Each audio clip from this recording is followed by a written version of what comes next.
Deborah, and I'm here for a very cozy, wonderful episode.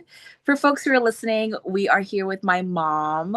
This is my mom. I'm not going to say her first name because I do not want to be obliterated. She can say her name. She is simply Hey, mom to me. E- mom. Even though I am an adult, I do not feel, I am not one of those people who is like, well, hello, Deborah. I'm not going to do that. But one of us created the other. My Um, name is Mom. My name has been Mom for almost 30 and years. that's what her name will That's my always name. be. My mom's Sometimes it's birthday, Mom. Every now and then it's Mom. So, correct. My mom's birthday is really close to Mother's Day. Before she was a mother, she was herself. She's awesome. She'll always be herself. On this sister episode, girl. I will be asking my mom about the books that made her who she is, books that she is looking forward to reading very soon, and just a little bit about her life because she inspired me to dive into reading, and how I speak and what I share with you all is heavily inspired by this woman here. So, without further ado, hi, Mom. How are you? Hello, bookish friends. How are we? Wonderful. Hi. Yes. How are you doing today? Are you happy to be Doing on the good. It's a podcast? sunny Tuesday here in Seattle. I really can't complain because it could be raining. It started off very gray. It's birthday month. So, it's May. Gotta Yes. love it. I love May. It is my third favorite month.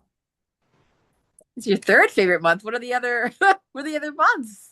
November, October, and January.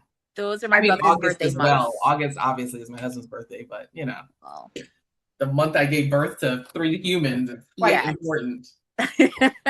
All Yeah, natural. we're all pretty great. Natural. Yes, Mom, you did that. And I really appreciate all the work you put into all of the literal and figurative labor. All of it. I'm very Yes. grateful I for had to everything you remind your did. brother the other day of my 24 hours plus labor. It was like, sir, I will end you. Oh my gosh, Mom. Pathetic. Well, for folks who are listening on Spotify and who are tuning in on YouTube, my mom is currently wearing this like lilac dress. She has like purplish bows in her hair. She's got big brown eyes, and she is a very cool person. She's always been super fashionable. From my perspective, my mom was the person who always smelled super good, softest skin in the world, like the best hugs. And she always had a stack of books next to her desk. Some books I could read, and some books I was not allowed to read until I was older. But she is like the one, she was my original, like, just influencer, if that is what you want to even call it. She always had the best clothes, the best perfume, the best lip stains. Anything she couldn't find, I probably took to high Um, school to be Organizing. cooler. I wore lots of cardigans that did not belong to me. Um, but Yes. I sent my mom some Mother's Day and birthday gifts from afar so she could celebrate. I tend to have a bad habit of wanting to see people open gifts either very early or in that moment. Very early, like a month early. Correct. So, stories and spoilers is partially because of that. I tend to spoil movies. I spoil books. I get so excited. I tell people about the ending. Is it can be seen as annoying or charming. And my mom It's definitely is, charming because you're not doing it on purpose. It's not malicious. it's a passion. It's It's a excitement. really obnoxious passion. But my mom took me to go see Twilight in theaters. I saw We Harry did. Potter. We I did. watched it with my godmother. There's so many book to film adaptations that I remember watching with her, midnight showings. Do you remember Uh, standing out and waiting to buy Twilight, the oh, books every time yes. you Yes. recall? So many moments. And reading books and then talking about them has always been a joy. We've been in a book club together. We have. That was really cool. In high school, I was in two book clubs. I was in one book Mhm. club in school and one book club with my mom after school, and we would all meet up Yes. at cafes. That was fun.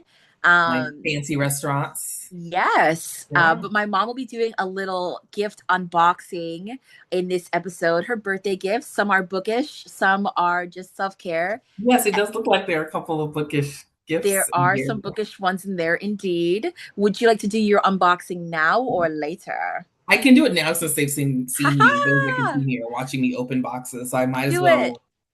Okay, so this is the first little box. Let's see what this is. All right, so this one says Self Care for Black Women by Aludra. I don't know if I'm saying this right. I'm so sorry. Alundra Anye Adeo. You can see Mm-hmm. that. Okay. Yes.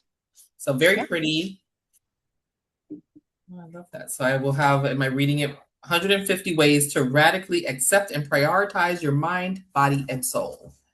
Okay. The theme this year was my mom has a deep passion for makeup, hair, and skincare, and you're very open about your feelings. So every single thing that you receive for your birthday and Mother's Day is linked to either a Black woman's business, self care, or like reading about self care and about loving yourself deeper.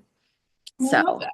yeah, all of them are experiences, but they're all based on women's business and they're like your goals. You are your business. So, yeah. And well, my big thing this year, and I have probably been gravitating toward it for the last couple of years, has been, you know, I like to patronize as many Black businesses as I can. This year, I've been focusing on women and or Black women or women of color. So like I've been switching out all my makeup so that it's all women of color. Well, it's women, obviously, but women of color and people that are are excited to take care of my skin and to, make me look more beautiful in this face. Oh, the sun has decided to hit me in the face. I'm so sorry. You're glowing. You absolutely you. And the light just hit me in this one angle. I'm like, oh wow. Yes, you Ah, are. ah. Wow. Wow.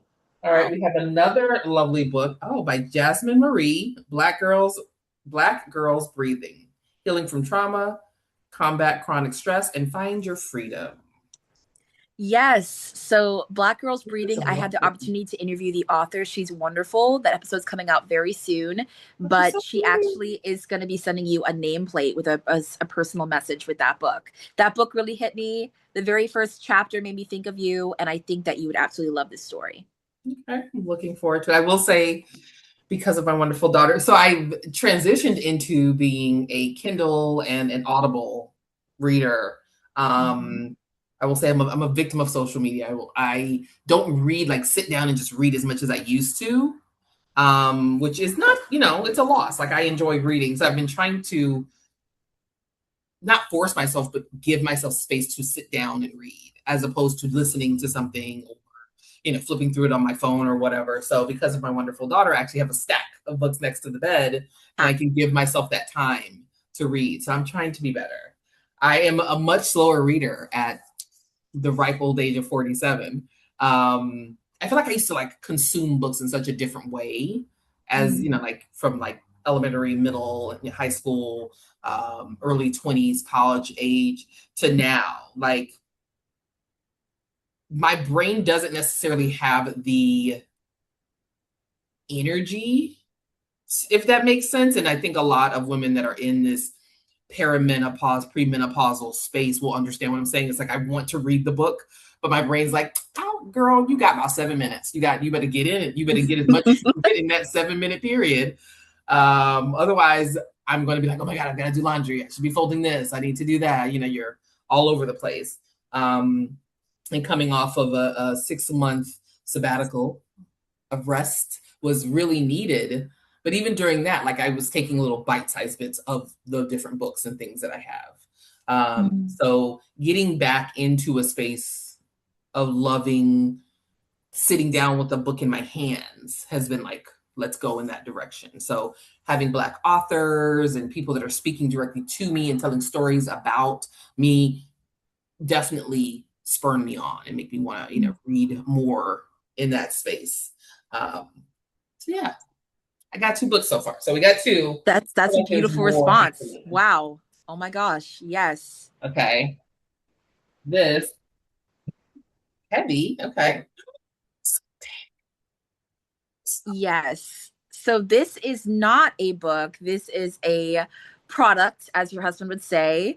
Yeah. You have the softest skin ever. You have the warmest hugs. So I have sent you Mhm. some of my favorite skincare products, and this is the Salt Air body butter and their oil. They are actually owned by a body positive model. She was a model for Aerie for a long time. I Okay. loved her because she's absolutely gorgeous, but also because she always had the most beautiful and softest skin. Like it just looks so glowy. And she created her own skincare and her own like lip balms, body Mhm. oils. And this is her line. So absolutely wonderful. This is not an ad, but her products I think are absolutely amazing. And a huge part of taking care of our bodies is keeping them moisturized and making the time to use your lotion, use your body oil. I know in Don't be Seattle, ashy. you need to Please make don't sure be you ashy. stay amazing and wonderful. Don't be ashy. So I hope you like that body oil and the lotion. I do, and I have four. I may have three or four because Well, well, well. I do enjoy a good product, but You stay ahead of it. we are definitely not ashy around these parts. Are we, Alyssa? You are very glowy. We are And glowy. no, I am not ashy. I can always We hear are it in the not. wind. Like even you could be sad. You could You be sad, but you can't smell bad. That was the rule. You were like, you could be sad, but you can't smell bad. And exactly. next thing you know, you could cry, but you gotta moisturize and exfoliate. So that is one thing I think you would absolutely love. Yes. Yes. Let me know what you think. I think the scent was Sentinel or it was This is something like that. actually this is saltwater vanilla. Saltwater vanilla. Yes. This and I have the orange one and the I guess the original Santal one. I have That that one was okay. I had to zhuzh it up a little bit. That oil, like it need a little zhuzh, but it keeps you very moisturized.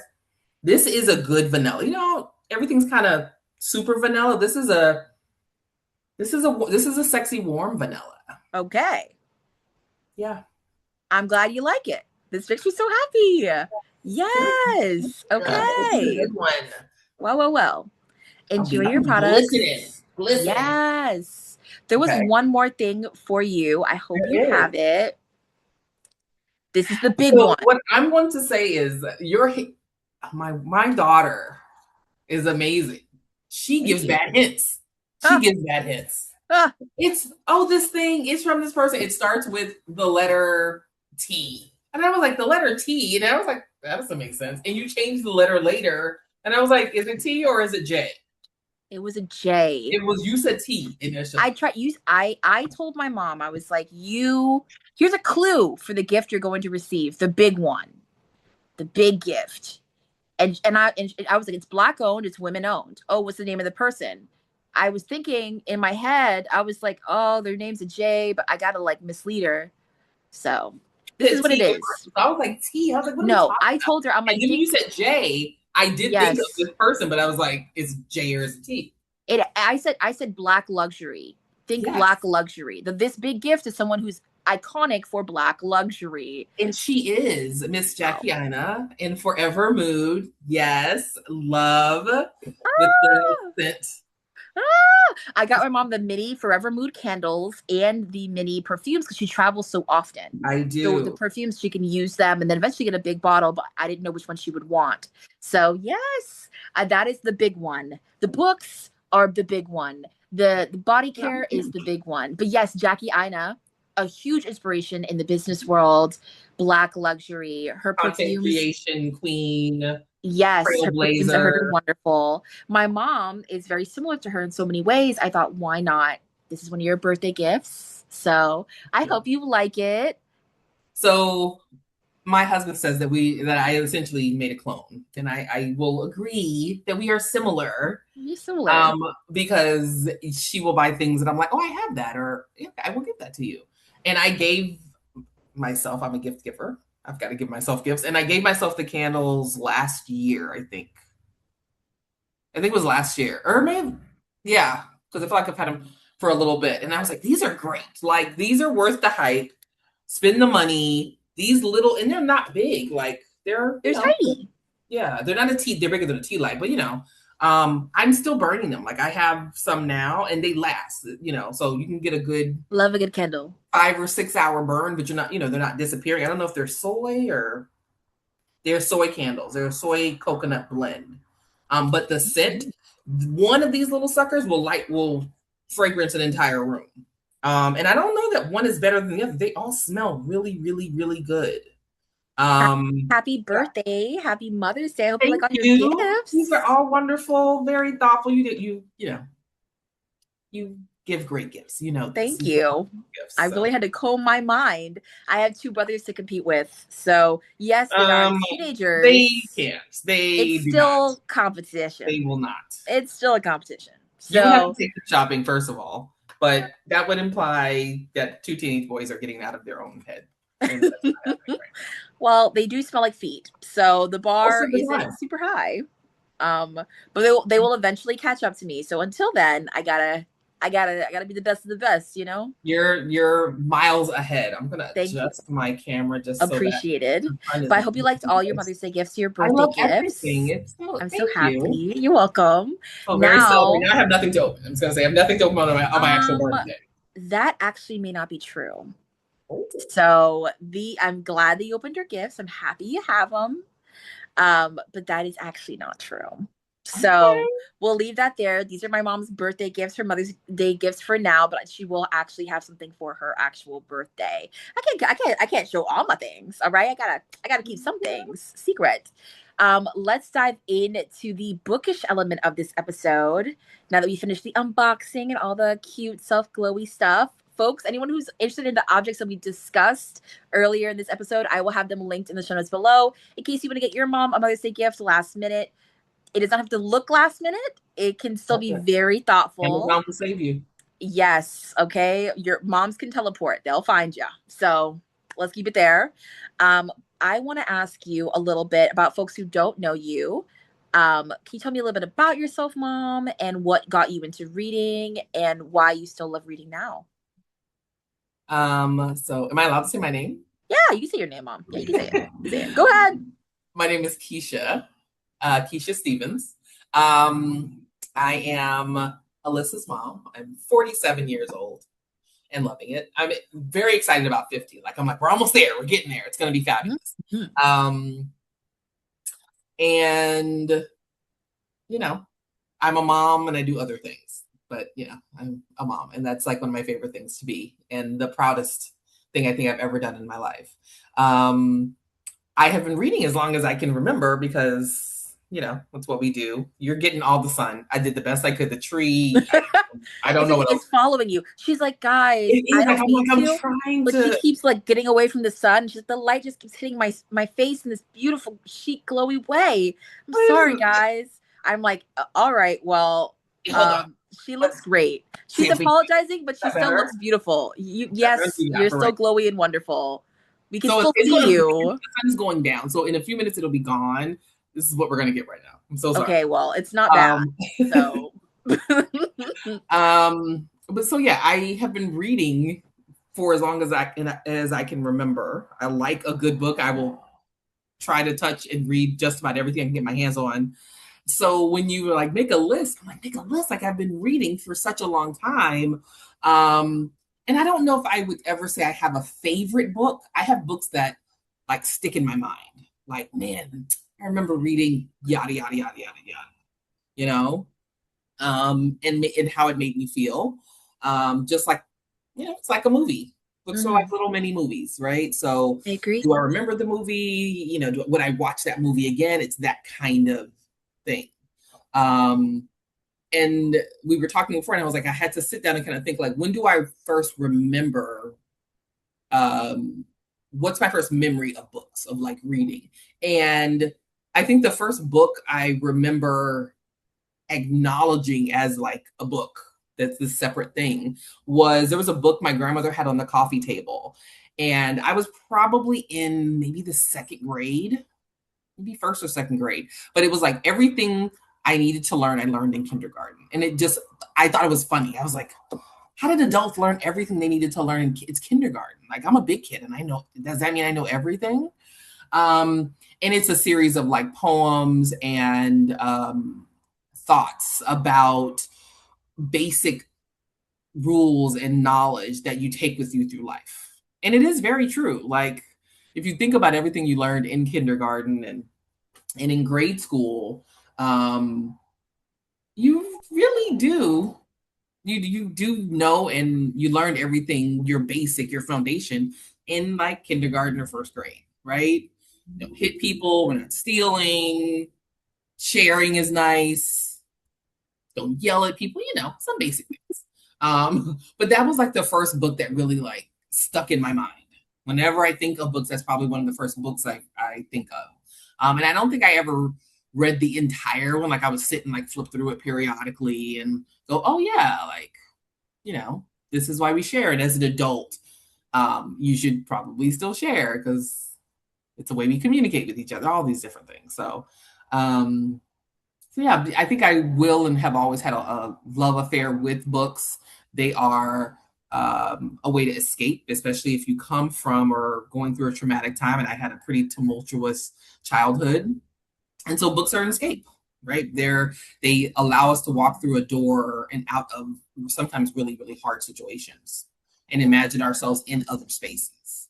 So my daughter's brilliant, so much smarter than I will ever be. And so my catalog of books and things that I would say books that sort of molded me and got me to this place, I love a good smutty book. I want junk. Respected. you know? It's been passed down generationally. I can Yes. appreciate a good historical fiction. Sure. I can appreciate a good sci-fi. We Yes. love sci-fi. Love a good But you sci-fi. have taught me that women's people's pleasure is important, consent is Mhm. important, Mhm. knowing your own body is important. How was I supposed to know any of these things? Obviously, we had the talk, but not everyone has someone to have the talk with. And Mhm. for some people, reading is their entryway in discussing intimacy, what sex looks like, what Mhm. it what it does not look like, what they don't want. Especially as Black women, we have to advocate for ourselves. I think women in general and people out in the world, for a lot of people, maybe it wasn't a safe environment to discuss sex at a young age or in their household, maybe for religious reasons, or maybe their Mhm. parents didn't know how. Sometimes what you read opens the door so that you can discuss things with a counselor at school. Sure. Sex ed is not, some people don't even have access to that sometimes, or Very it's true. not informative about what they may view as sex. As a Mhm. queer person, I didn't even know what queer sex looked like really or how to do it. Mhm. And having these conversations, reading these books is an entry way to do that. Smut, some people may think it's just spicy books. It's not. It's a Yeah. lot more than that. You've taught me it's a lot more than that. Mhm. Um, if you can't talk about it, you shouldn't be doing it. And that's anything. So It's not just sex. Like in general, that's if anything. you can't talk about it, you probably shouldn't be doing it. Please don't go Correct. telling people if you haven't done your research, people. Just saying. Correct. Yes. So I think there's the same way there's room for science fiction and horror and romance, there's room for smut, there's room for erotica, call it what you want. Mm-hmm. There's room for urban romance. Mm-hmm. There's room for all these different views of literature and reading. It is literature. It does hold value. It is still So, literature. It holds 100%. value. All books, good, bad, or ugly, love it or hate it, all books are important, right? That is how we're documenting our world. I'm not saying you want to read all books, but all books are That's important, true. right? I think So they hold value. yes, they're adding some kind of value. Or well, yeah, we'll leave it at Knowledge, that because we can get information, deeper in there. Because I mean, perspective. obviously, there's a whole genre of books that are only hate speech, and That's true. that's a whole. There's space to have a conversation on whether or not they're adding value. Do you know what I mean? So, but I want to leave space for the fact that people should be able to communicate and express their feelings in the written form, hence books. So, um, and I mean, when I say smut, like smut for a middle schooler versus, your 47-year-old mom, at least at this point, it's not the same thing. Like for me, it was um, probably like Danielle Steele. Like I remember like finding my grandmother. My grandmother had a library in her house, which I then turned into my bedroom because books, we should be in the same place. And she had a PhD, so she had tons of books. Like she was always getting more and more books. Um, and I remember sort of breaking into this dusty room that I was never really able to go into because it was just full of stuff. There were just boxes and boxes of books and crap and whatever. My grandmother was a little bit of a hoarder. And I remember like pulling everything out and making space for myself in this library. And once I got in there, I got my bed, I got all settled. And so I'm laying in the bed and I'm looking up at all of these books. And the first book that I decided I needed to read was The Joy of Sex. And it was probably this was in 1993, 94. So I was in the eighth grade. No, I'm wrong. I was in the sixth grade. And there was also the Kama Sutra, which I look back now and I'm like, hey, mama, why did we have so many sexy, sexy books? I'm In impressed. education. It In did education. an education. In I am education. impressed because as a woman, she was like, and I need to know these things. I need to know myself and the things I like. So I can look back now. As a kid, I was like, I don't even think I thought, ooh, sexy book. I just thought The Joy of Sex was great for me because I am a curious person.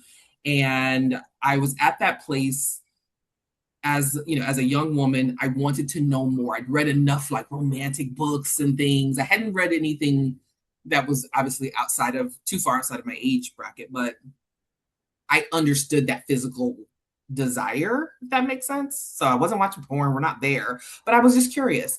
And so stumbling upon essentially, you know, the dictionary of sex, because that's really kind of what it is. Even the new versions now, I studied, it was a very technical thing to the point where it's like I read it. I remember going through it the first time, read the whole book, and I went back to school and I was like, hey, friends, let me tell you this thing I learned. Did you know that the areola has so many nerves? And people are like, I was like, huh? Well, So what you you're had a lot to saying, share. sixth graders, you're having raunchy sex. And I'm like, sir, ma'am, no, there's a book and the book tells you the things. And then, I get over to the Kama Sutra and I'm like, did you know you have this many holes? I remember saying that in my English class in seventh grade, and I got sent to the principals. You're not Oh, supposed to talk about these holes. very interesting books and your holes. Well, So bookish friends, please don't go talking about your holes in class. People don't necessarily want to know that in seventh grade. knowledge is power. It's power. Um, I will say there was never a book growing up that you were like, maybe don't read that. The only story I can think of that I saw, I think when I you let me borrow your Kindle and I was like reading for the first time, it was a romantasy. It was great. You had read it first to make sure it was okay, and then I read it. And as I was looking for the book on your Kindle, I remember I saw one book. I did not read it, but I remember the cover was like a woman's like lips, I think. And the No. book, it said Oh. It was Zane. It was the Zane book. it said like, who is he to you? I remember Oh, that. Who is he yes. to you? And I Yes. brought it up with you. I'm like, what is this about? And you were like, hey, it's not appropriate. So now I'm an adult and I would love to know, what was that about?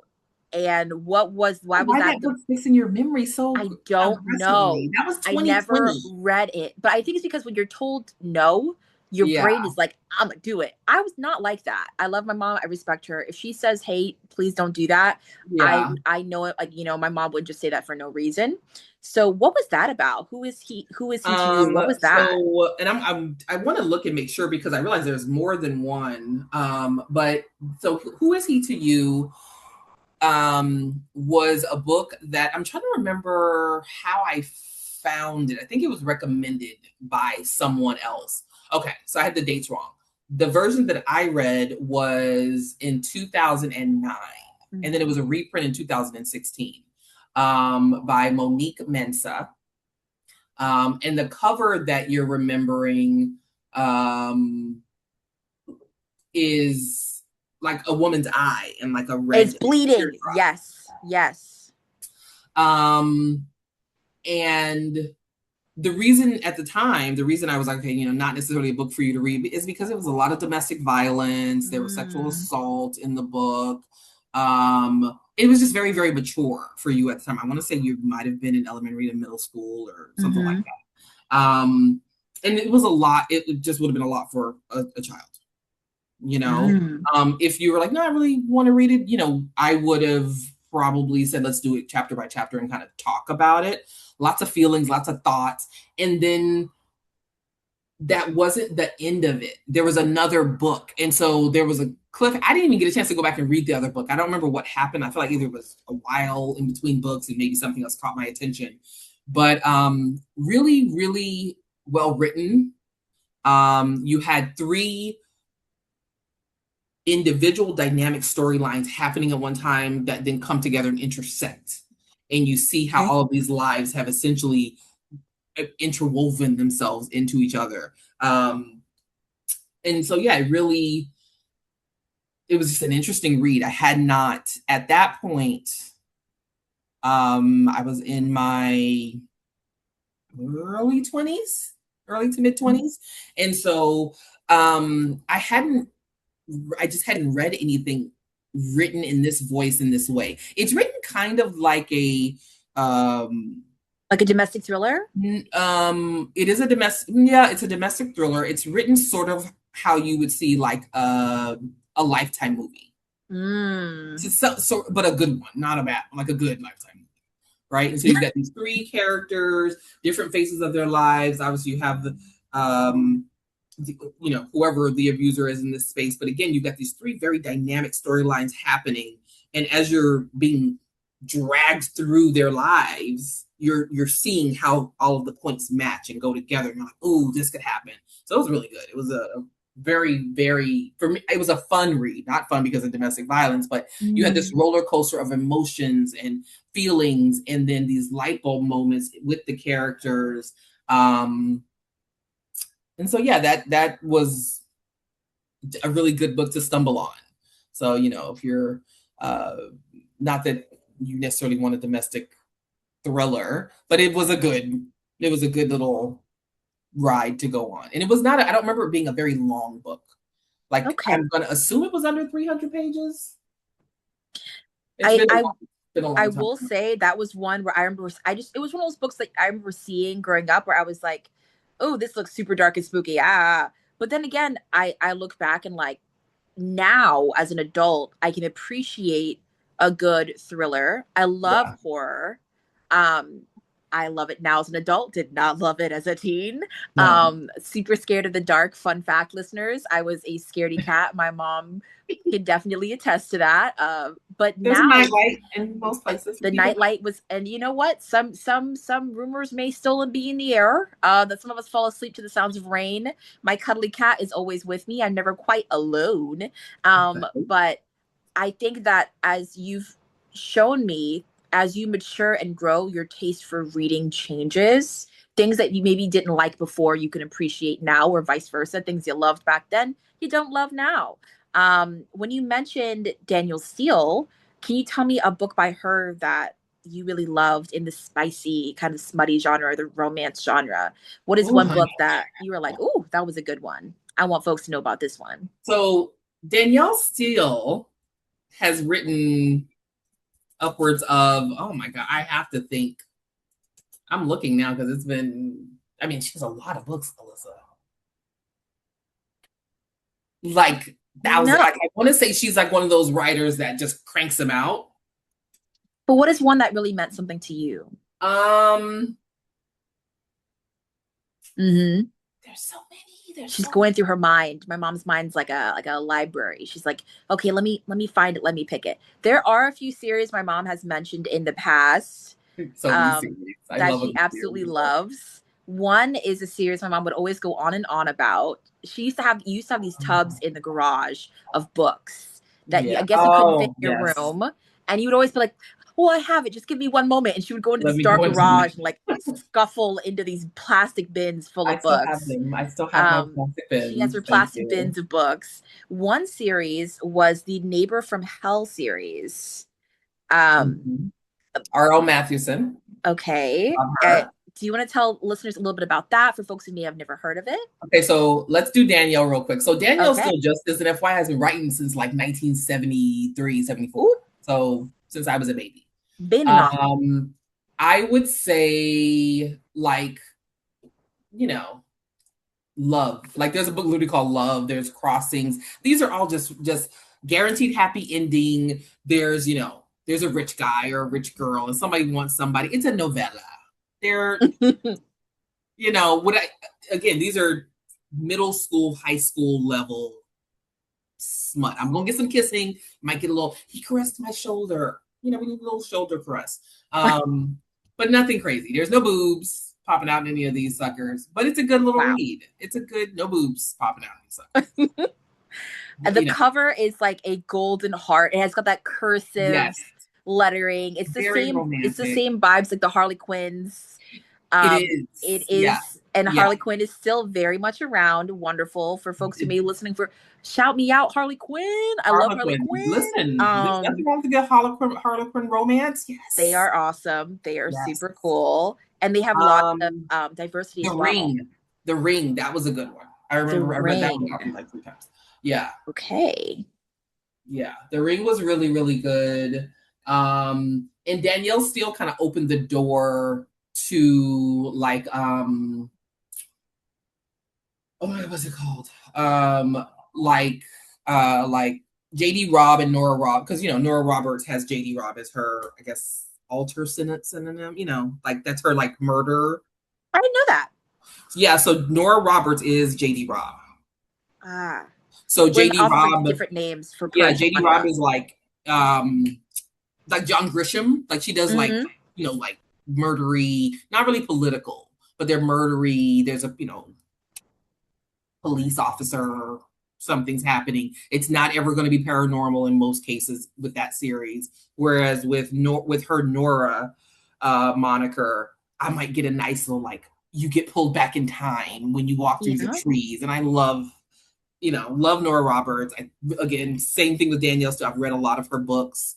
It's Do a you have a good favorite? brain off kind of book to me. Like I can sit or listen and read those with a glass of wine or some tea, and you're transported into, the hills of Ireland or, Manhattan or Maine or wherever they are. Like What, but just do you have a favorite one from Nora Roberts? from Nora. Oof. I honestly, I don't think I have a favorite of her books. She does a really good job of weaving really uh I won't say unique because they're not necessarily unique, but she just writes really engaging stories. Like Mm. I feel like whenever I pick up one of her books, I can't just put it down. Like I need to finish the chapter, or I can't go to sleep that night because I got to finish the book. Um, and I've been reading her continuously for years. I mean, 30, 35 years, easy. Hmm. Because she's just consistently good. I feel like she's even gotten better. I'm sure there's a ghostwriter somewhere in there at this point because she's been writing for 3 million gazillion years. I don't know. Are ghostwriters like a bad thing? Do we not like them? I don't think ghostwriters are a bad thing because it employs authors. Period. As long as I think the author isn't claiming the work as their own, where it's like the author's like, this completely came from my mind. That's a lie. I think Yeah. it's okay to say like, hey, I did have a ghostwriter assist me in this project, or it was a collaborative project. Personally, that's okay. I think it gets strange when it starts to dip into the territory of like race, where the author, let's say, is Caucasian, and the story is about folks of color from maybe from a very specific region, and they're saying like, I personally have stakes in this story, but they have no relation to that community. And then you end up finding out it was written by a person of color and there was no credit. That's a situation where I'm like, this doesn't feel right. Mm-hmm. But I do think that as long as everyone is getting credit and it's done with a lot of care and it's not racially prejudiced or harmful, same thing with sexuality as well. I personally am not a huge fan of the story A Little Life. I think it's genuinely incredibly violent and traumatic for anyone who is queer. It's in the story. Every single spoiler alert. It's well known. Every single character in that story passes away in a very violent manner. There's a lot of essay. There's a lot of trauma, and the author is a woman who is not part of the community, and the story is about gay men, and Mm. all of them go through a lot of really horrible, traumatic, really dark experiences. Um, Most people sob reading the book. It's painful to read, um, and there's a lot of just trauma. And it's getting to a point where it almost becomes like torture porn in some ways. I will never read that book. I have no interest in reading that book. It's the same feeling I got in my tummy when it's like someone tells you, hey, I do not think you want to watch this movie. I do not think you want to read this book. It is not a comfortable experience. It is not enjoyable. Some would say it's even painful. For me, Mm-hmm. that's all I need to hear. And I Yep. once that's all. If someone looks at me and says this was it was traumatic to read it, I'm sitting here and I'm like, I actually do not need to experience that. Yeah. But then again, I can read horror no problem because there's a line between there's a violent event in this book, but that is not the core of the story versus every single chapter, most chapters you will encounter pain or trauma, and I as a person who's not part of that community, I'm going to write about pain and trauma specifically to this group even though I am not part of that group. It would be like someone Mhm. writing a story about like something super dark and traumatic and being like, I have no connection to this, I loved writing it. You loved it? That's horrible. So that's why for me I'm like, Do we know why she's written or they have written this way? she wrote another book about like children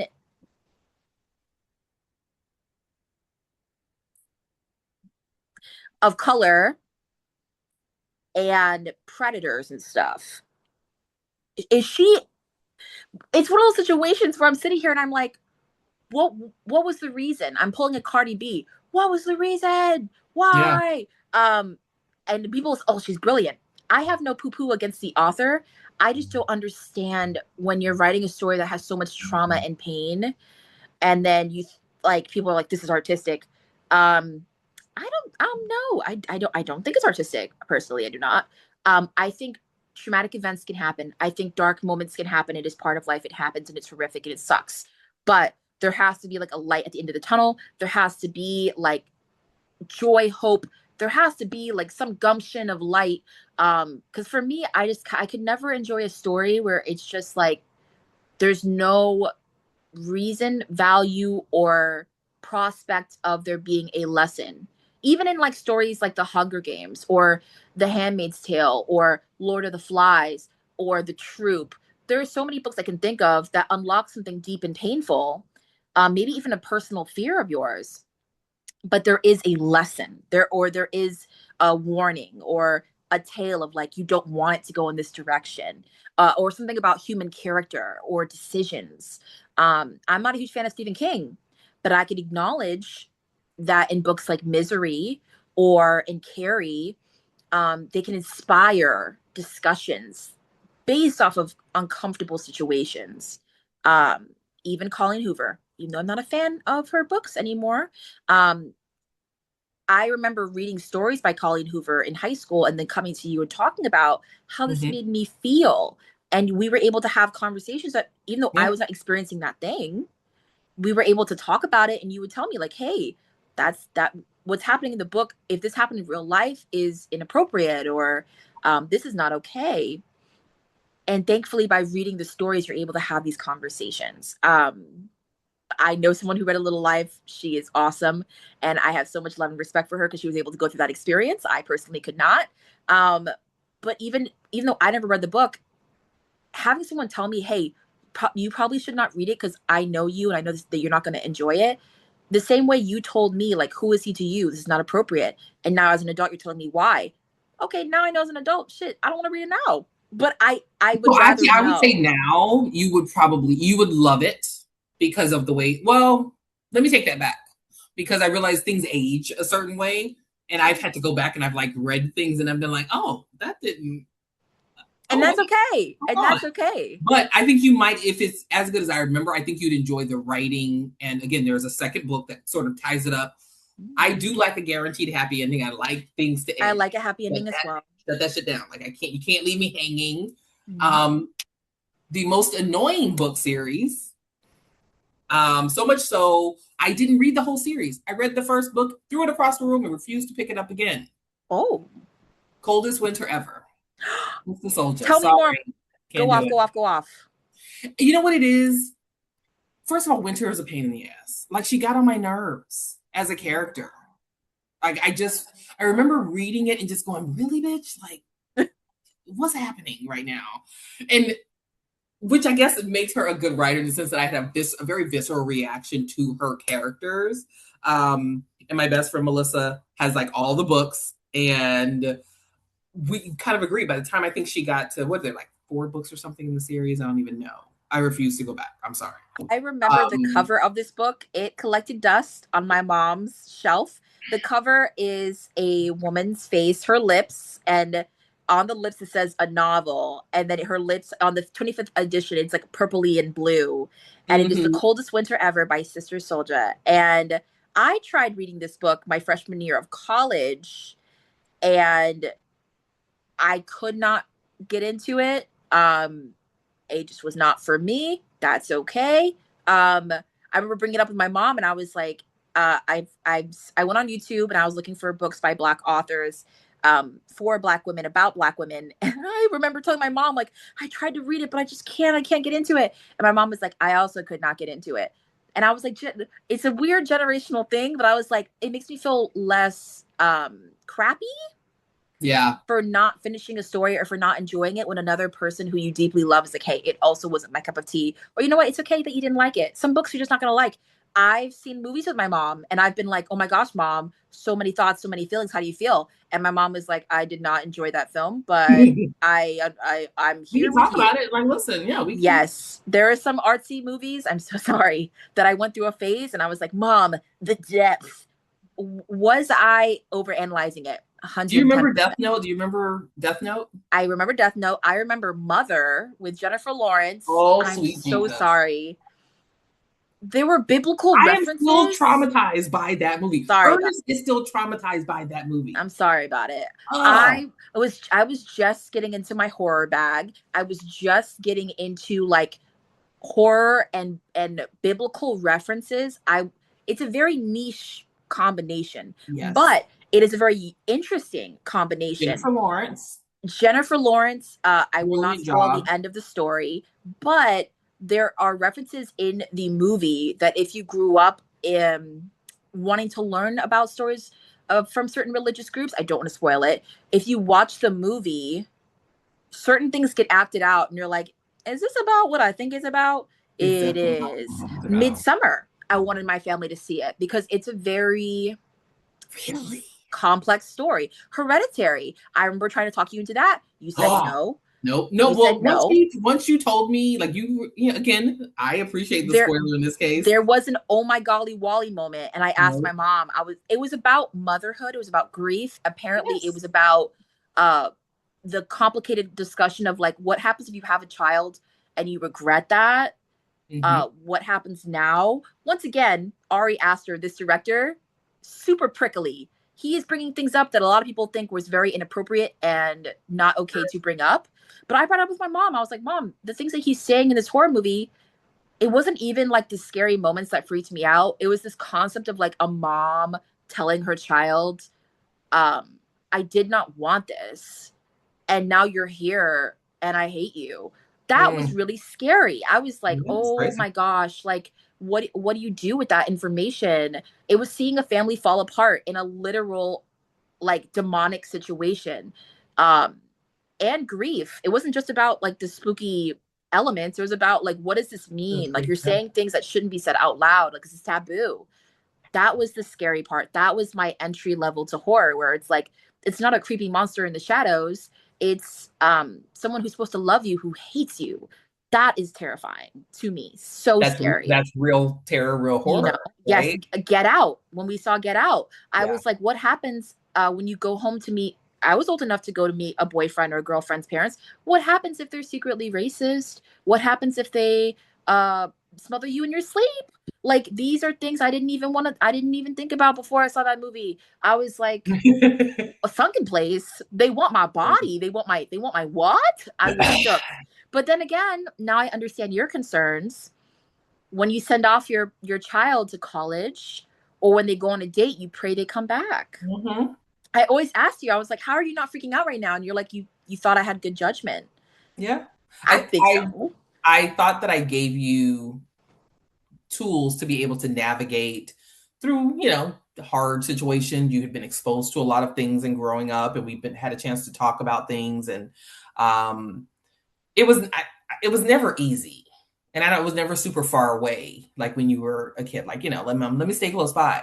But I've got to trust that I've given you the tools to get out there and navigate the world because I can't always be right there. And I have to think the same thing with the boys, with your brothers. Like, okay, when you go to someone's house, you know how to be polite, but you also, if something just isn't right, you know how to be like, this doesn't feel great, I'm gonna go home. Correct. And you can say that. Get Out was a really interesting discussion on race and relationships, because you had this person, he's dating someone and he thinks he knows her, he doesn't really know her. Obviously much bigger issue with people wanting more of him than he may have wanted to share. I don't want to spoil this is me not spoiling. Sorry. It's been out for like a long time. Someone out there, someone listening, hasn't seen it. So unless they want me to spoil it for them. If you haven't seen it, what are you doing? And also, that's a beige, that's a red flag. It's a little bit, it's a really, really well known, great, we'll call it horror, right? Thriller. Is it thriller? No, it's horror. Oh, it's horror, 100%. Horror. I think it definitely gave me hope for, as a moviegoer, that you've got this creative mind out there creating these really, really polarizing films and allowing us to have honest discussions about things. I agree. What is it? Was it Them, Us? The one with Lupita? Yes, that was Us. Another parallel to Hereditary, or vice versa. I only bring up Hereditary because it came out first. But in Hereditary, you have a woman her family has a history of mental health issues, and now she's got 2 children, a husband, and her mother recently passed away. That dives into the occult and grief and motherhood and who you become after that, and this sense of identity. Versus in Us, you have Lupita's character, who also has a daughter and a son, similar to Hereditary, a daughter and a son. She has her husband, similarly this nuclear family, but her sense of self and this occult, like spooky element, this horror under the skin, is present for both these women. These movies came out very close together, and the only difference, I don't think they were that close together. It was only like, I want to say 2 or 3 years apart, I thought. But with Us, you have Lupita's character. This is not a spoiler. It's in the first few minutes of the movie. When she's a child, she's at the carnival with her parents. Her parents are not paying attention, and she wanders off to the beach. I think she's on like Coney Island or whatever. And she ends up going into a house of mirrors, and something happens that changes her life forever. In Hereditary, you have a woman who's a little bit older, similar to Lupita, where she's thinking back to memories of something that happened and how it's impacted her life now and how it's showing up in her life now. And in both these women, it rears their ugly heads and it becomes a cult. There is something spooky going on. The heart of horror recently, I think a lot of people can center around what is the monster and why does it make you so uncomfortable? We're seeing that happen right now with trad wives, the discussion of trad wives and the household and female autonomy and just your body and like what is going on and this perception of perfection versus what it actually looks like. And with movies like Hereditary and Us, something I cannot relate to, I have not done it, motherhood, grief, a sense of like not having control. In both of these movies, what chilled me the most was scenes when someone is sitting next to their mom or near their mom, and your mom is like, in her eyes, the lights are not there. Like the house lights are on, but nobody's inside. Like dead eyes. Same thing as the book and show, In Her Eyes. Once again, a mother and her child. Yeah. The child knows something ain't right. Something ain't right. You know what I mean? So was it 2 seasons of that? I think it was 1 season because the book was a novel. It became a show on Netflix that dives into oh my gosh, astral projection. Astral projection. Yeah. Which is for some people a very real thing. I was going to say it's still part of the occult. Like if you dig into it, so you could easily say that. So for me, like you could also say like both. You remember the movie Bitch? Remember the movie Bitch? Yes. When I say bitch, it's like Can I say that? That's okay. That's That's why I fine. just said it a lot. I'm so sorry. It's okay. I But I same I thing, I right? Like get a that. mother losing herself and, having to find Yes. herself. That subject matter, whether, written or in film, is always going to be a discussion because for men, they can't understand this space of going through this true change of life. You become a different person the moment you find out you're going to have a baby. Then you go through months and months of creating this life, right? You now have this symbiotic relationship with this alien. You're an alien. And then you push this person out into the world, and as far as society goes, you are supposed to prepare them to be a human, to be an adult. That changes you. It changes how you see the world. It changes how you see yourself. And it's not always rainbows and butterflies, right? And there is a type of psychosis that happens during a lot of those different phases that you're going through, and some people come out of the other end and some don't. And for those that get sort of stuck in that cycle, it can be dark and it can be very scary. And so I think it's always going to be cannon for fodder. Like, you're always going to have people that are going to be writing about um, the mother in some form, and how that is one of the scariest things, you Mm. know, um, which is why you have all these movies and books that will dig into that, whether the mother becomes possessed, the child becomes possessed. So now the mother is trying to save their child, which they always, the thought process is that a mother is always going to do whatever they have to do to save their child, but a child in a lot of cases will do whatever they can to save their mother, but they may also stab them and kill them, depending on what we're looking at. You never know. Where do I um get it from, folks? We'll never know. We'll never know. I think you taught me that, like, spooky tales, you can close the book and it's over. mhm, But with some really good stories, you close the book and that, like, chill up your back, or like the visual from the movie, what haunts you with us is Lapita and this sense of survival, this sense of whatever happens, I will get back to my children, but also this sense of who is she? Like, mhm, who are you without them? And who are you with them? In mhm, Hereditary, you get this sense of this all-consuming grief and generational mental health issues. And how do you navigate that as a mother? Meanwhile, your grief is still very present and it's impacting your life. Um, that's important too. I just think, like, same thing with the Babadook. We've got grief, a physical personification of that. What happens if you lose your partner but you've still got a child to take care of? That is unthinkable. But it's also like someone was able to put that into a movie and give you that feeling so you can see it. It just so happens to be a monster. Um, I I I think about the books that you read, even the romances you read, and I'm like, what does love look like? What does mhm, love not feel like? What mhm. is good love? What is bad love? Yeah. And there Why is did there we is in know that's fact a good good love and thing? bad love, right? Good love and bad love. Yeah. There's the one that forces you to expand. Love in all forms, right? Whether it's from, mother to child, romantic love, friendship love, is it should make you grow, Mm-hmm. right? Um, if it makes you feel less than in any way, it's not love. It's obsession or, confusion or whatever else you want to call it, but it's not a true depiction of love. So I love a romance, love a good I like a romance or a situation ship going on. Trying to figure out, how people are thinking, love a good whodunit. If I can start reading something and I feel like I know it in the first couple of chapters, I can get excited because, maybe there's going to be a twist or a turn. I will say there was a book I read, and it was recommended. I don't even remember why I ended up with this. I'm gonna say stupid book because it would really annoyed me because it was one of those where it didn't end like it ended, but it didn't. It left me hanging, and I was like, okay, Mm. so what is happening? The Unnamed Midwife, Meg Ellison, I think I looked that one up.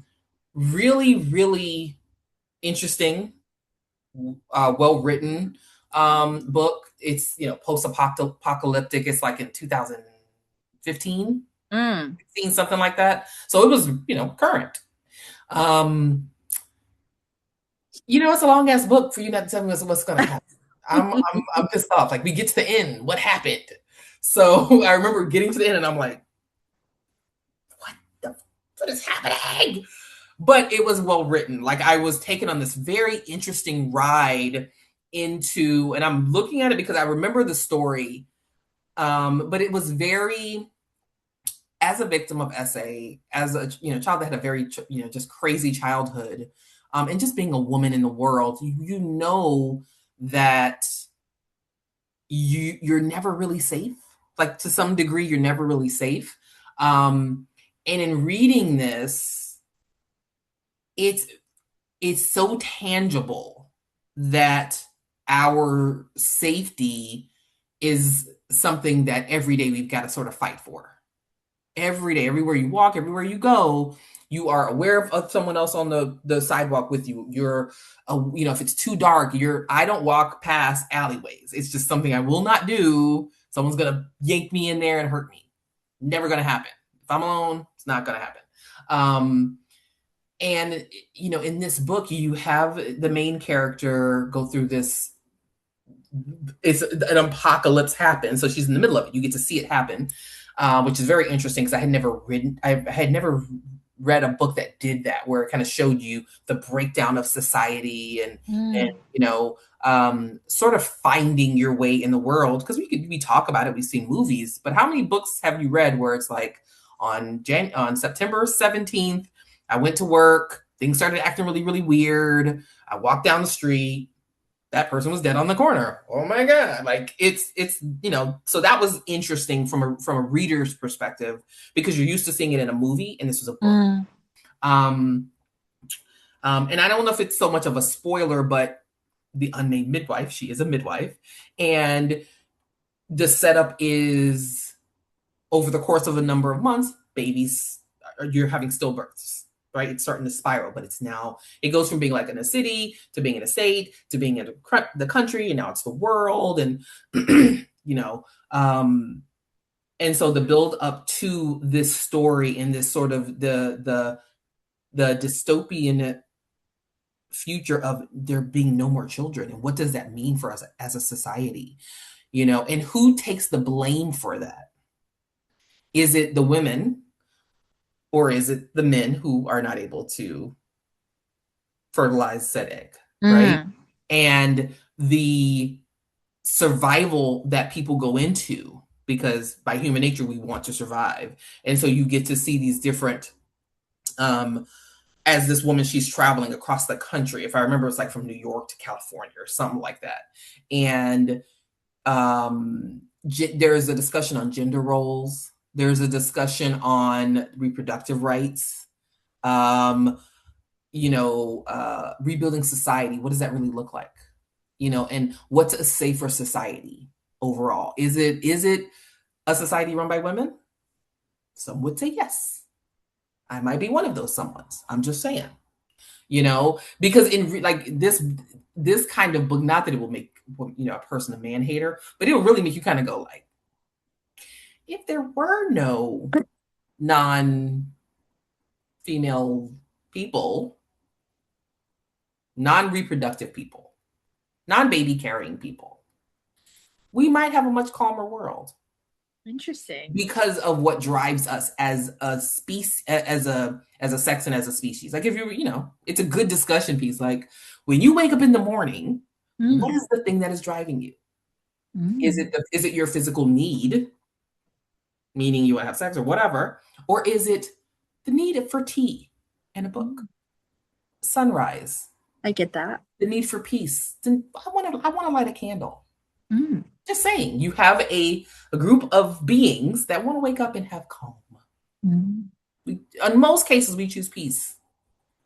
And on the other side, you have this other group that wakes up and is like, I need to poke something with a part of my body. Just gonna that out there. I think in my head, the first book that pops into my mind when I think about what do you think about when you first wake up? And I think for me, what is like, who is the person under all of the costumes? Like under the sense of like you get up in the morning, you get ready to go to work, you put on this mask of like professionalism. You put on Mm-hmm. this mask of like maybe like the perfect marriage or whatever. Like you put on this persona to get through the day. And it's only when we are alone we truly remove the mask and it's the true person under all of that. I think that's why for me, like the romance genre, true love is supposed to reveal the person underneath it all, the true version of you.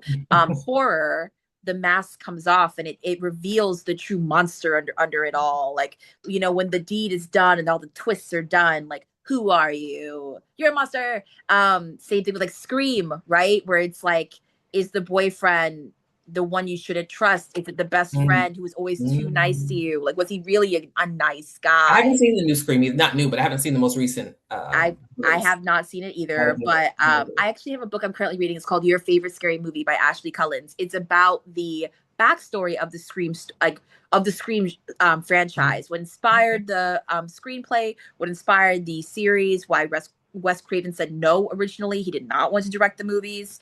The original screenplay for Scream was Scary Movie. Makes sense. And obviously that got scrapped, but the whole what the concept of the final girl casting that person, it's very good so far, but um So it's it's fiction, nonfiction. nonfiction. It's It's nonfiction. Okay. nonfiction. I have it right next to me, but it's under a stack of lots of books. But like right now we I think are in a renaissance of horror, but also of horror that identifies who we are under the mask. You've got Mm-hmm. books like One Yellow Eye, which is diving into a zombie apocalypse and a woman who is a scientist who wants to save her husband who is becoming a zombie. She loves him so much she does not want to let him go even though he is disintegrating. And she thinks that her intelligence she can fix it. And the horror of that, and that is One Yellow Eye. It is horror, but it's also about grief and the things we would do to save the person we love. Sometimes something beyond our reach. Why isn't it sci-fi? How is that horror? Oh, it's got body horror in it. Okay. And also like the question of is he still in there? You know what I Yeah. mean? And what are you willing to do to hide him? Because she's not supposed to have him. So Mm. there's that. It also touches on some of the fears and concerns we have during the coronavirus and during the pandemic, in the sense of Yeah. no one believes her, like how bad this is going to get. We have, of course, Trad Wife talking about like people, a social media person who's willing to do anything to get pregnant, who's having fertility issues. What are you willing to do? What are you willing to sacrifice to Mm-hmm. get this child and to get truly this vision of who you want to be, I was gonna say, motherhood? What would you willing to do? She finds a creepy well on her property and is like, hey, yo, let's do it. And she may or may not summon or okay. request someone to assist her in this process, because she's a trad wife. She's a social media person. She bakes her bread. She's got her husband. She lives on the land. She wears the dresses. And she's like, all right, I got the persona and I want the lifestyle, but I'm missing a child. I really want one. And she may or may not request the assistance or help from something demonic in order to make that happen. Wink, wink to Rosemary's Baby. But the story is written by someone who is in the LGBTQIA plus community, who touches on gender, what Okay. makes a mother, what makes a trad wife, what social media, this lens, like who is this person? Who do you think you're playing? A new book recently came out as well about a woman who is a trad wife in modern day and ends up going into the actual life of a traditional woman back in the day. She time travels and I now, saw that. I saw that somewhere. I don't know yeah, if you it's said something, called I just saw it. Yesteryear. It's Yeah. called Yesteryear, and that recently came out. Apparently, there's a little bit of tea. The tea is hot. Mm. I cannot speak to Yesteryear. I have not read it yet, but it's Will you be Yesteryear reading it? by. I would like to read it. It's by Caro. I'm so sorry if it's Caro Claire Burke. Some people love it, some people hate it, but the description is a social media influencer who portrays a perfect traditional lifestyle, wakes up trapped in 1855, facing brutal farm life and desperate to escape her nightmarish reality. So she was originally acting like, I love this, I love this. In modern day, wakes up in the real world and is like, ooh. I have a dairy allergy, as many people probably know. Um, I thought about being vegetarian for a while. My mom used to bring like meatless Mondays. She was trying to be supportive of me at the time as I was navigating being a vegetarian, possibly. There is a book that many people have said it's really blown their mind. And it's called oh my gosh, it's a I think it was not originally written in English. But it is called Tender is the Flesh. Okay. And it is about a someone would say it was, I guess, dystopian. But the only book I've ever read from this author was a series of short horror stories. But long story short, Tender is the Flesh is about a situation where, have you ever seen like Soylent Greens, the short film Soylent Greens? Yeah. My grandma always talked about it, but Have you seen it? yeah, I've Okay. seen it. I'm sitting here and I'm like, yeah, I have seen it, but working at a local processing plant, Marcos is the business of slaughtering humans, though no one calls them that anymore. Similar to Soylent Greens, his wife has left him, his father is sinking into dementia, and Marco tries not to think at all about how hard it is to make a living. After all, it happened so quickly. First, it was reported an infectious virus has made all animal meat poisonous to humans. Then, governments initiated the transition. Now eating human meat, special meat, is illegal. So it's legal. It's legal to eat people. Marco tries to stick to numbers, consignments, and processing. Then one day he's given a gift, a live specimen of the finest quality, though he's aware any form of personal contact is forbidden um, on pain of death. Little by little, he starts to treat her like a human being. And soon he becomes tortured by what he has been lost and what might still be saved. Wait, A is he not human? he is human. Yeah, no, he is human, So why but isn't anybody eating him? that's a good question. That's a good question. So the audiobook is 6 hours long. It's described as a thriller, Yeah. and a popular quote people tend to run to is the human being is the cause of all evil in this world. We are our own virus. Um, Agreed. some could even claim like, hey, the way we treat women sometimes is like a commodity. It is like an object. It is It like, is. what can we gain from this object, not this person? Yes. We can even look at nonfiction stories where it's like a lot of women and folks of color and LGBTQ folks are discussing how they are objectified or sexualized by people in the world. Even though the cover may be bright and bubbly and wonderful, the actual message inside is that we are all experiencing something very similar if you are described as other. And a lot Mhm. of women who become mothers, people are like, well, she's a mom. A, B, and C. She's a mom. She's a mother. She's a mommy. Mamacita. And it's all Pharmacy. fun and games until it's like, hey, people tend to forget about who this woman was, her personality, her interests, her hobbies, her joys. You may have had a child with someone and you thought you were straight, and it turns out that you are part of the LGBTQIA plus community. And you're like, you know what? I don't want to be with this person anymore. And you start a whole new chapter of your life. You still had a kid, sure, but Mhm. you're human. You had dreams, you had goals before you had this kid and before you met this person. Things can change. Um, and I just think that when I saw you read, it was something you did for you. And I always loved that about you. It wasn't about me and it wasn't about my brothers, even though we love you very much. It was about something that you absolutely adore. And I never forget that you are a person and you have dreams and you have goals and you have things you like to do.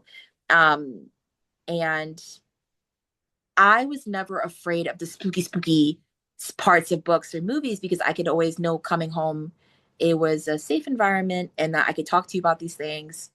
Um, and there's a certain sense of like, it's going to be okay, and a certain strength and a certain love and softness that is passed down. Even seeing Candyman in theaters. Um, Yeah. Yes. and talking about that, the remake, y'all. But like, there, it's one of those things where it's like I can appreciate something because we can talk about it. And when someone says like, "Oh, it's not that deep," it's okay for things to be deep. It is. It's okay for it to be that deep. Agreed. So, are there any other books you want to talk about? You didn't really talk about the Neighbor from Hell series. I was I was gonna say, okay, so the Neighbor from okay. Hell series, I've read all of her books. Like There are I 15 actually, books, well, in that particular, and there's so in spinoffs. the Neighbor from Hell series, there are 15 in that one. But remember, and I'm looking just because there are She's got multiple series. So you've got like the EMS series, you have the Honeymoon from Hell, you have the what are they called? I forget. It's like a Fire and Brimstone. There are numbers. So you have the Neighbor from Hell, but then you've got the EMS, which is I think like 3 or 4 books. I love her. My biggest issue, and I stopped reading her probably maybe the last 5 years, a little bit more, is I found that she's using the same descriptors. And I'm like, okay, I need you to find another way to tell me that this person is short and loud. Like, because now they all sound the same. But I still love them. I think they're funny. Like, I don't think anyone can sit and read her books and not laugh out loud at some point. Like the characters are just silly. And it's a nice light read. She has a Sentinel and Pyet. I think it's called Pyte, Pyte series, which is sort of like they're like vampire-y, monster-y somethings. I don't know. Those were interesting. Those were a little like, I can't even like it into anything. I guess sort of like what's the movie that Kate Beckinsale did where she was a vampire and then there was like a hybrid oh my god, what's the name of that series? Kate Beckinsale. Yes, She was a vampire, is that and there not was a right? hybrid, like I'm Underworld. pretty sure it's Kate Beckinsale. Underworld. Look at you. The Lycans. Ayo, There hold you go. up, So it's hold sort of up. like that. It's sort of like Okay. there's like a Kate sort of character, but I don't either. She didn't know she was a vampire. I don't remember. But like she falls in love with this one guy, and he's like, I'm so broody, but I love her. I want to kill her. It's a lot of that. Okay. So that's she's a fun writer. Like I'm like, oh, what's the next story? And there's some humor in there, and there's a little bit of fighting. In the end, you love this person. So that I like hers because I can pick up one of her books and like blow through it really quickly, and it's like a TV show. All right. There was a paranormal story you told me about when I was like a teenager. I don't remember the title, but you mentioned there were werewolves and there was like a scent thing. And if you smelled your mate, it smelled like cupcakes. And there was one guy and he smelled the wolf and it was like his teammate. And it was giving he rivalry. There was a book you told me about where it was paranormal. She was a vampire slayer. She was black. And you loved the series and it was like they all had like she had like a lower back tattoo. The cover was like a lower back tattoo. Oh, Body okay. was giving. You know It was what giving you're talking Tyla. about. It was You giving know the book Tyla. series. Come on, you gotta what? First of all, you're mixing up series. So the one where when you find your mate, they smell like some kind of food. I'm pretty sure was probably a part of this like Pyat group or whatever. Okay. There were a lot of them. And then there were the Lords of the Underworld. Lords of the Underworld. Yes. And that was the name of the wolf smelly, the scent of the I think Lords of the Underworld. I only that's Gina Showalter. Got it. That's a different writer. Really good. I read all those were fun. Those were like, it's like envy, wrath, Ooh. like okay. The different sins. They open Pandora's box. That was a good one. That's again, I like series. I like to because I'm getting to know all the different characters and they pop up in each other's books and stuff. So I like that. So that's one of those like sort of vampire-y immortals, like one guy literally marries like a woman that is fire because he's ice or something along those lines. That might not be the exact situation, The cover is a muscular back with a little tattoo like swirling on his back. Yeah, each one of them has like dark lover energy because they're demons. So like they have like a little demon inside, and so it manifests itself as a sort of tattoo, and then each girl they get with or each person gets their own tattoo from them. It's super cute, super cute, super cute. Iconic, awesome, wonderful. Can you please tell the listeners about the big boy, the big one, the lower back tattoo, black vampires? It's giving that one scene from Anne Rice's movie where she was like going like this. What is that? Aaliyah was going like this. and she was the evil vampire. She was a statue, but then she wasn't a statue, You and she's talking like, I'm about gonna eat Queen's you Damned? all. You talking about Queen's Yes, Damned? Oh my she did a little God. dance, and Aaliyah was like, rock the boat, but vampire version. Rest in peace. And this book gives the same energy as that. The cover, when you Okay, see it, you're gonna so hear rock you're the talking boat. about the series, the LA Banks series, Vampire Yes. Huntress Legend, my all time. That is probably my all time favorite series. God rest her soul. Amazing black author. She is Anne Rice's favorite vampire author. Um, just an amazing series written by an amazing black authoress. That it discusses more than just religion and vampirism, right? There's a discussion of how social media and music and the entertainment industry controls the way we look and think about things, and Mm. how through using those channels, music, TV, how they can control how we move through the world. And so you have Damali, who is the main character. This is probably one of the few series where I remember the name of the character, at least the main character, and the storyline, because it really just resonated with me as a black woman, but just as a woman. Like, you have all this power and you're being told you are this powerful being.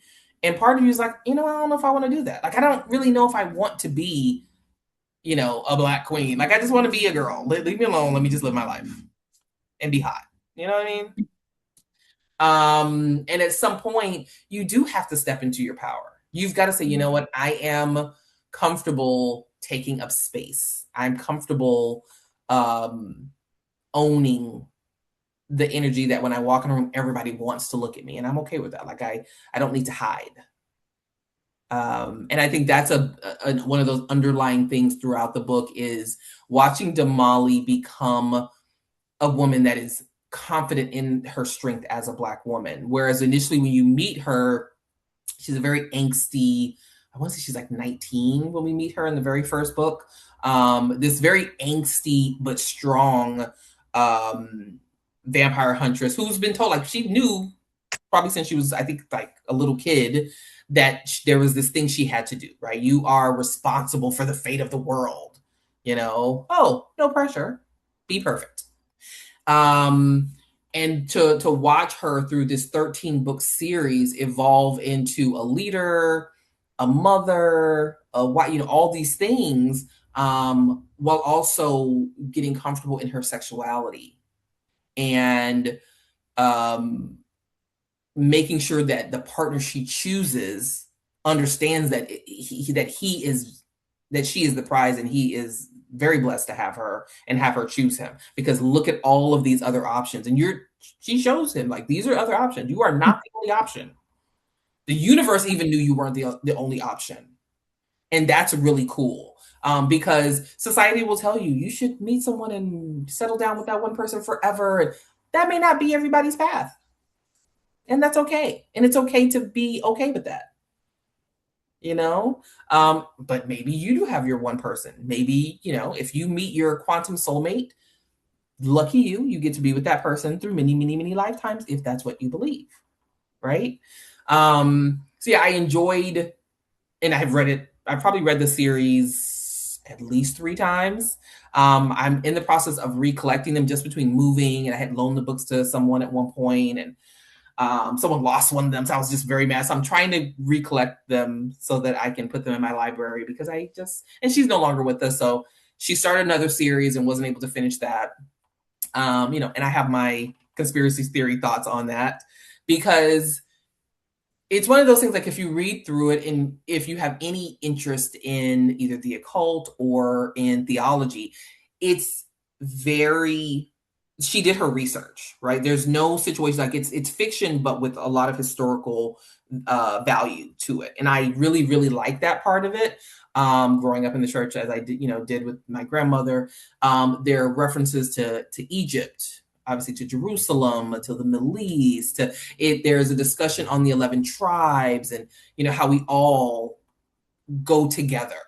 And so within these books, you also watch a family grow from Mm. your friends and everything.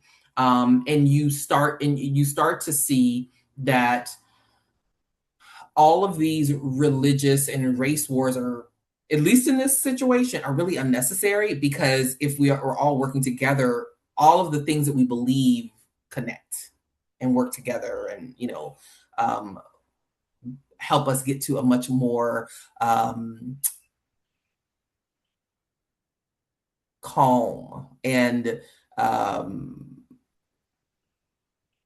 idyllic environment. you know Wow. Super fun read. You have angels that are fighting, and you have vampires, and music and rock and R&B. It's fantastic. So I will say the audiobook sucked balls, and I said it just Ooh, how I meant it. So bad. It's so bad to the point where I'm like, maybe I'm gonna go in my own closet and do my own audio for it, maybe you because should. I'm pretty sure there's a palm colored person that they decided to let read this, and it was horrible. It was a mess.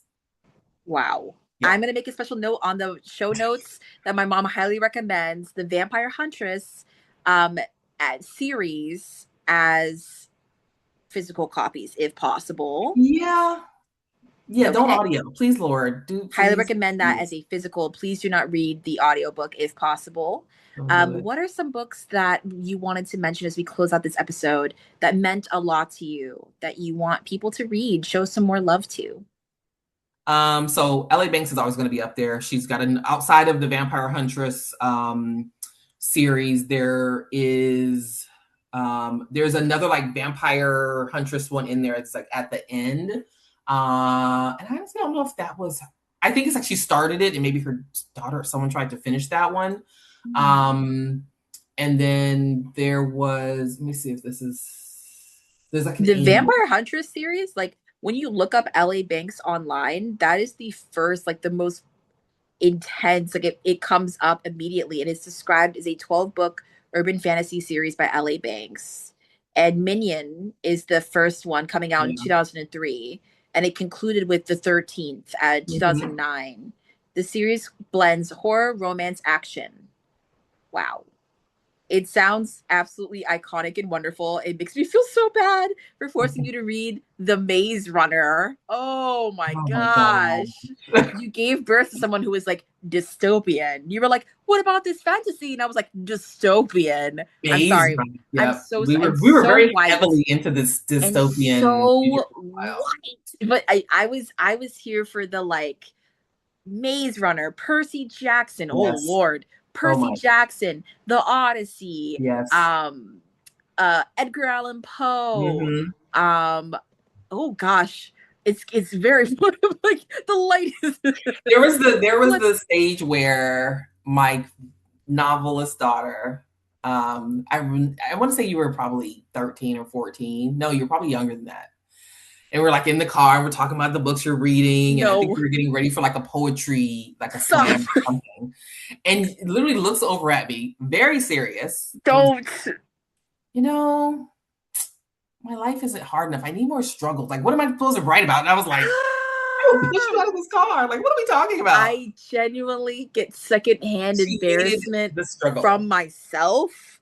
The struggle needed to happen. No, because I all the poetry I was reading, it was like his cousin died, his mom died, his dog died. I was like, wow, this is really depressing. I was reading Charles Bukowski, and I was like, he drinks all the time. I'm like, he's He's an drinking all the alcoholic. time. Great Gatsby was my favorite book in high school.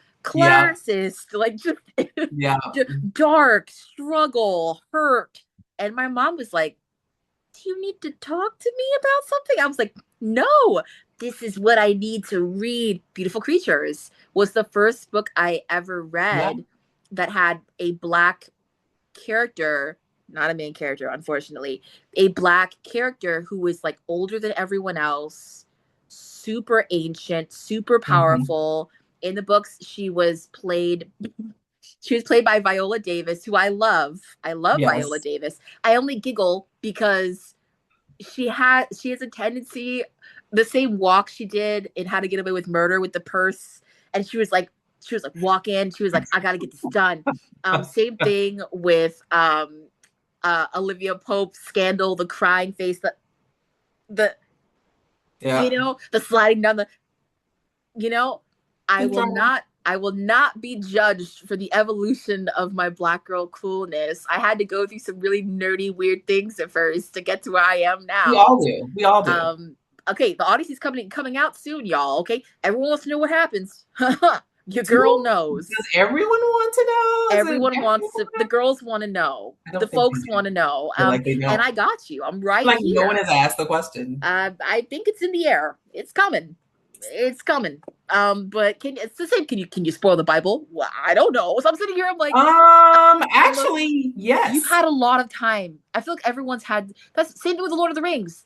The movies came out, and now everyone's a fan. Yeah. Okay, okay. I was You can on spoil it. the Lord of the Rings. Have you read the Bible cover to cover, like just like a book?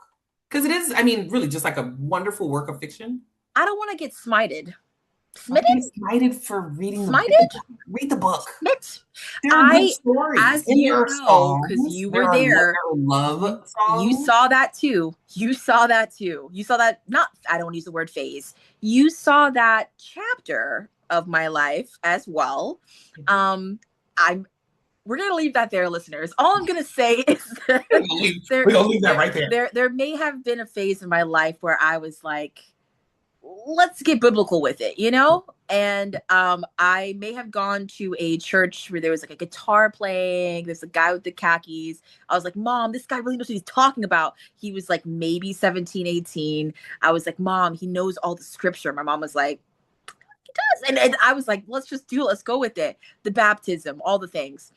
And I was doing that by day. But at night, I was like, what is life about? Like, Edgar doesn't say it's like this. Like Edgar Allan Poe says there's more to it, you know? And in the Odyssey, we've got all these gods. Percy Jackson, we got the god of the sea, we've got Zeus, we've got this, we've got that. I'm questioning all the things. And then I've got Divergent, where it's like, oh, choices, your career dictates your entire life. Female anatomy, like what that looks like, and like being vain, all these things. The Hunger Games, the value of a child's life, the one versus the many. The dystopian, The let her dystopian cook, one, listen, the let her cook. dystopian probably has prepared us for some things. I'm just saying, with the way the world is The going now, the dystopian may have really prepped us. the dystopian is incredibly thought provoking. Yes, be it dark. Reality can be dark, but also romance is wonderful. It It's is. never too late to heal certain things in your heart. I'm looking forward to reading the Vampire Huntress Legend series as an adult, because I don't think I would have been able to really enjoy it as a teenager. I don't think. Also, comprehension Yeah. wise, I will be completely honest. I'm rereading books I read as a teen, as an Oh yeah. adult. I can appreciate them more now because I have context, but also, I think it's one of those things where it's like it would be so magical to read a book that you loved at a young age, and now, or like you're still very young, but now, like I can read a book that you read years ago. I can read it now, and even though we're very far apart in distance, I can call you and then we can talk about it. And you may get a perspective in a different way. I'll get a perspective in a different way, and we can both enjoy it together, even if the author is gone. And the same way that like when you went into your grandma's library and you read something and you explored something in your mind, now as an adult we could discuss it again, and like you have a whole new perspective and feeling, and it's different. Yeah. It's like a time machine. It's very Reading cool. The Joy of Sex as an adult definitely is different than reading The Joy of Sex as a sixth or seventh I grader. wasn't referencing that one, but it's okay. It's Yeah, okay. I'm just I saying, love you, and it's a I book. You had can to go get back here and read it. somehow. Very We all had to get technical. here. There's some things in there you may not have thought about. There are some things in there that I don't think anybody's thought about, but we can always there's a science. It's a There's science, and science to we can figure it out. I suppose there's some people who may never want to do that, and that is totally okay as well. it. But and that's okay. And that's okay. But I think listeners, the moral of the story is that you got to read L.A. Banks. That's the moral of the story. You got to read Ellie Banks. You got Yeah. to stay hydrated. You got to use lotion. Please do that. As Please, across please. all communities, all folks, all ages, everyone use lotion. And Mom, as we close out this episode, what is something that you want to share with listeners about your favorite books and about life? Oh, The big one. about life. Yeah. I will say there is something that I read recently, and just in a I read self help pages. I do a couple of books, but there was something I was reading about um, anxiety and the national or current mental health struggles that we're seeing in our communities. Living in Seattle, we have a very, I think it's everywhere, but it feels like we have a very extreme mental health crisis going on here, as I think Portland has a similar situation. And one of the things that I read was, as parents, we've created a space where our children have the luxury of time, which may be one of the contributing factors to anxiety and some of the mental health struggles that younger generations are going through right now. And that was one of those like moments where I was like, you know what? You'll have my generation and even like my mom's, where it's like, oh, we didn't have anxiety, um when we were growing up. We had anxiety. We definitely had anxiety. Our parents screwed us up just like everybody else. But I think the difference was that luxury of time. We didn't necessarily have, I guess, the time to feel all of it. So we're feeling it now.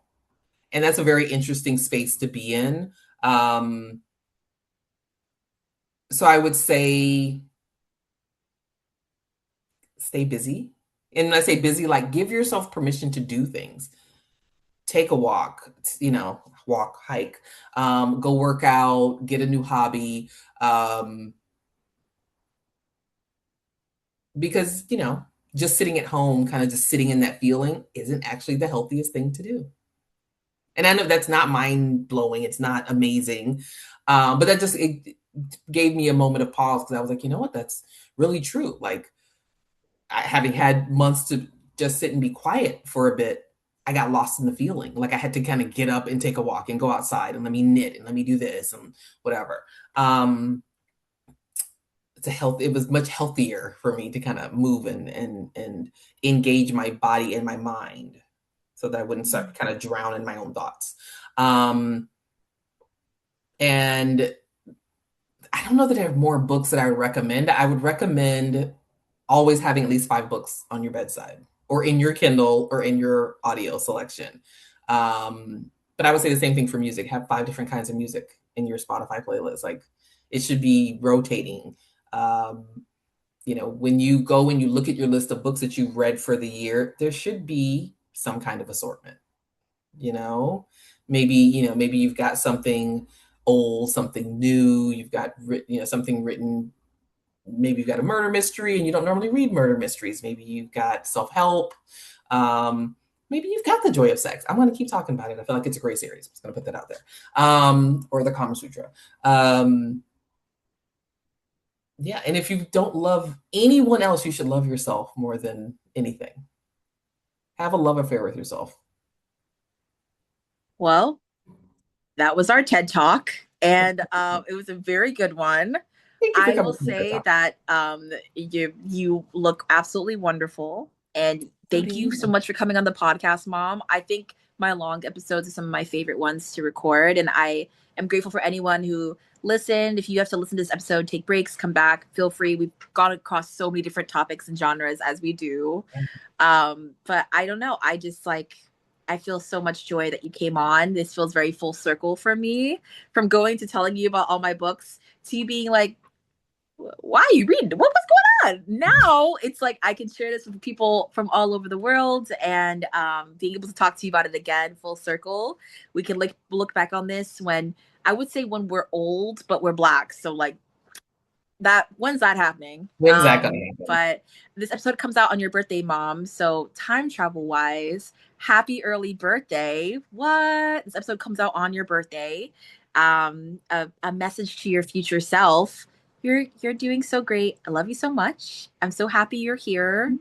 I'm so happy you kept reading and being awesome and decided to go out in the world and make more like people, which is cool. You made I do people. make more Thank people. you. Make very, Appreciate that. very beautiful I'm people. so happy you did that. Thank you for being brave. Because God knows, I don't know about that, but I think it's awesome. You're so cool. You made clones, as you say. And I'm very glad you decided to do that. And I just want to say how much I love you, and I'm very grateful you were here to share this with me. So thank you. Oh, I'm so proud Um, of you. I love you, my baby. I love your podcast. Thank you. I like when you spoil. One, it doesn't mean I don't have to read it, but you tell me so, in such thorough detail that I'm either excited to read whatever the book is, or I'm like, I don't have to read it now because you told me about the whole book. So it kind of works out. I'm really glad you see it that way. So as the book to film was happening, I told my mom like that's not how it happened, or that character didn't even exist, or we should be offended right now. Whoop. But Oh, I mean, sometimes you gotta do what you gotta do. You gotta be that girl. mhm. But I'm just so happy you were the original hot girl summer. You're more like a cozy girl autumn, but you're Yeah. also just that girl, and you've always been that girl. Point being, period. So soft. You're so soft. And you're so wonderful. But just want to say I love you. Happy early birthday. Thank you for everyone for listening. Please send my mom all the birthday wishes. Follow her on Instagram. I'll have her stuff linked below, along with Yes. all the And my books that she TikTok. referenced. Because yeah, please follow my mom. Check out all the books that she referenced. There's so many. They're all awesome. She has awesome, cool stuff on social media. It's just makeup and hair, and she talks about life and stuff. She's super cool. So thank you for listening. Subscribe on YouTube, follow on Spotify, and thank you for coming on the podcast, Mom. You were so cool. I'll see you Thank you. later. Bye. I love you. Bye. Love you.